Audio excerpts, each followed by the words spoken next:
Hello there. This week was a mixed bag. On the one hand, I achieved my goal for rucking. But on the other hand, in achieving that goal, I left myself in need of recovery. And a side effect of my recovery was running 12 miles this week instead of the 20 to 25 I had intended to run. Now, this scenario lends itself to a discussion of necessary versus unnecessary recovery.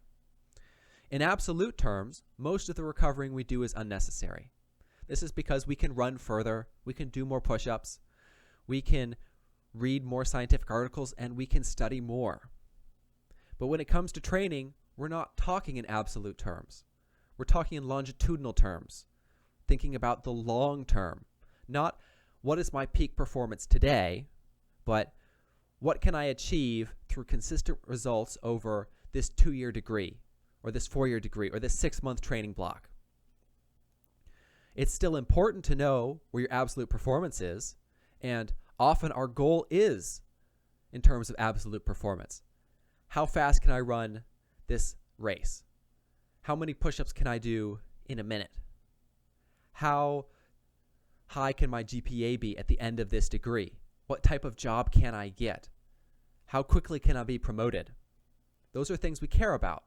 But the most reasonable way to get there, the most reliable way to get there, is not to go out as hard as you can every time. It's important to do that occasionally so that you know just how far you can push yourself. Because if you're studying an hour twice a week and you're achieving your goals, maybe that works out for you. But if you add in extra hours of studying, perhaps you achieve more than you had intended, and you realize that your goals were set too low.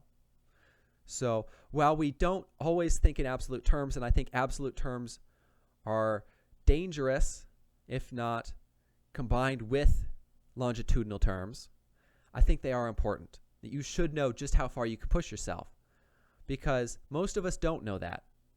And despite having pushed myself as hard as I could on Tuesday for my ruck, I can probably go harder.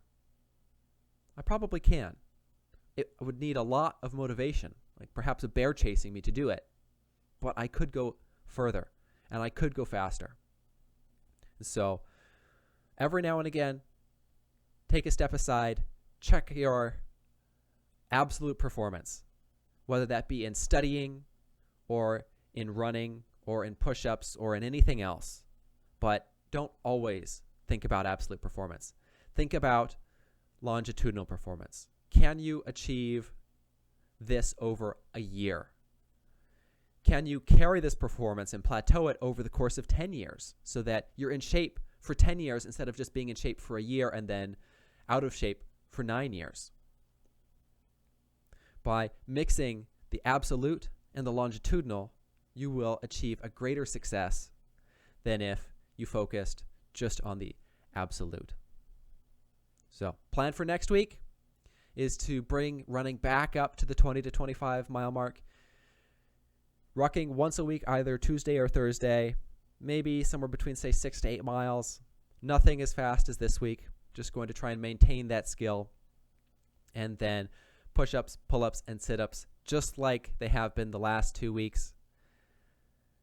And we'll check out how those are doing with some sort of absolute test at some point in the next week or two.